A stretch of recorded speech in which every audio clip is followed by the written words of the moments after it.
இந்த நிகழ்வில் பங்கேற்று பேசவில்லை என்றால் இந்த நாளில் வேறு எங்கோ ஒரு இடத்தில் ஒரு கூட்டத்தை போட்டு பாரதியினுடைய புகழை நாங்கள் பாடிக்கொண்டிருப்போம்.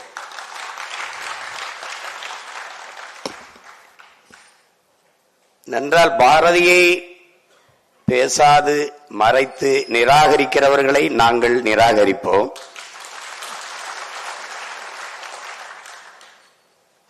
ஏனென்றால் அங்கு என்னுடைய தமிழ் நிராகரிக்கப்படுகிறது. பாரதி நிராகரிக்கப்படுகிற இடத்தில் என் தமிழ் நிராகரிக்கப்படுகிறது, என் தாய் நிராகரிக்கப்படுகிறார்.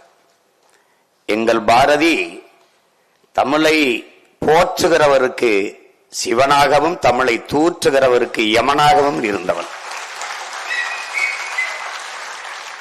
அதனால் நாங்கள் தமிழை போற்றுகிறவர்களுக்கு சிவனாகவும்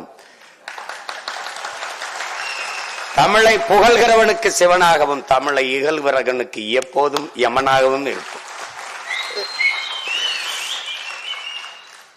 என்னை கேட்டாங்க, நீங்க விஜில் பாரதியை பேசுறதுனா பாகிஸ்தான்ல கூட பேசுவேன்.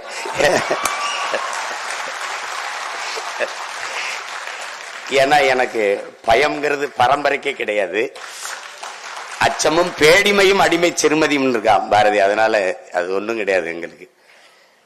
பாரதியை பேசுறதுன்னா ஒன்றை என் உயிருக்கினியவர்கள், பேரன்புமிக்க எனது பெற்றோர்கள், என்னிலும் இளைய என் தங்கைகள், தம்பிகள், நீங்கள் புரிந்து கொள்ள வேண்டும். பாரதி என்பவன் ஒரு பாட்டுக்காரன் அல்ல. அவன் பறந்து விரிந்த இந்த நாட்டுக்காரன் என்பதை அறிவார்ந்த தமிழ் சமூக தம்பி தங்கைகள் புரிந்து கொள்ளணும். பாரதி மேலே தம்பி வைரபாரதி எனக்கு ஒரு காதல் அப்படிங்கிறாரு. காதல்லாம் கிடையாது, ஒரு பற்று. பற்றுன்னா இப்படி பரம்பரை பற்று. ஏன் பாரதி மேல அளவ கடந்த ஒரு ஈடுபாடு, ஒரு பக்தி.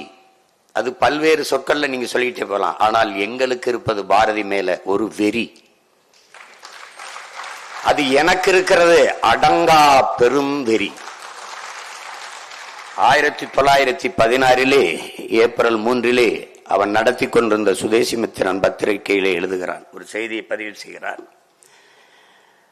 இந்த நிமிஷத்தில் தமிழர்களின் அறிவு, கீர்த்தி உலகமெல்லாம் போய் சேரவில்லை, நான் அறிவேன்.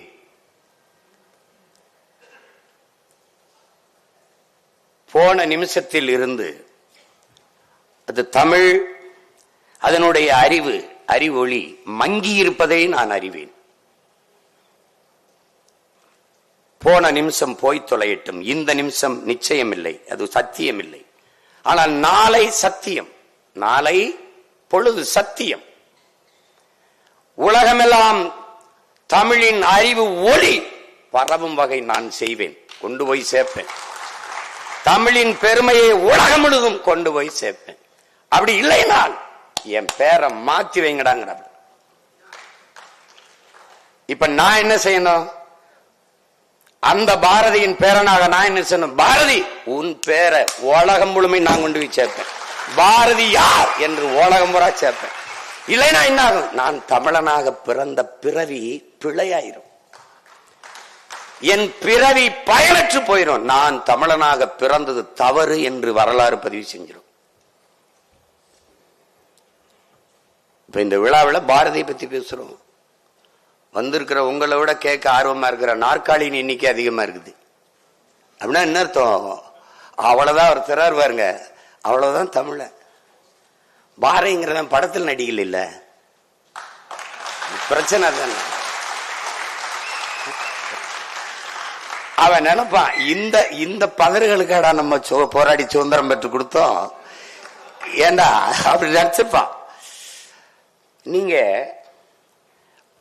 பாரதியை இங்கே பேசிய தம்பி ஒரு யோகி, ஞானி, ஞானம்லாம் சொன்ன பாரதி எப்படின்னா, நீங்க அன்பிற்குரிய பெருமக்களே, ஒன்றை அறிவது அறிவு.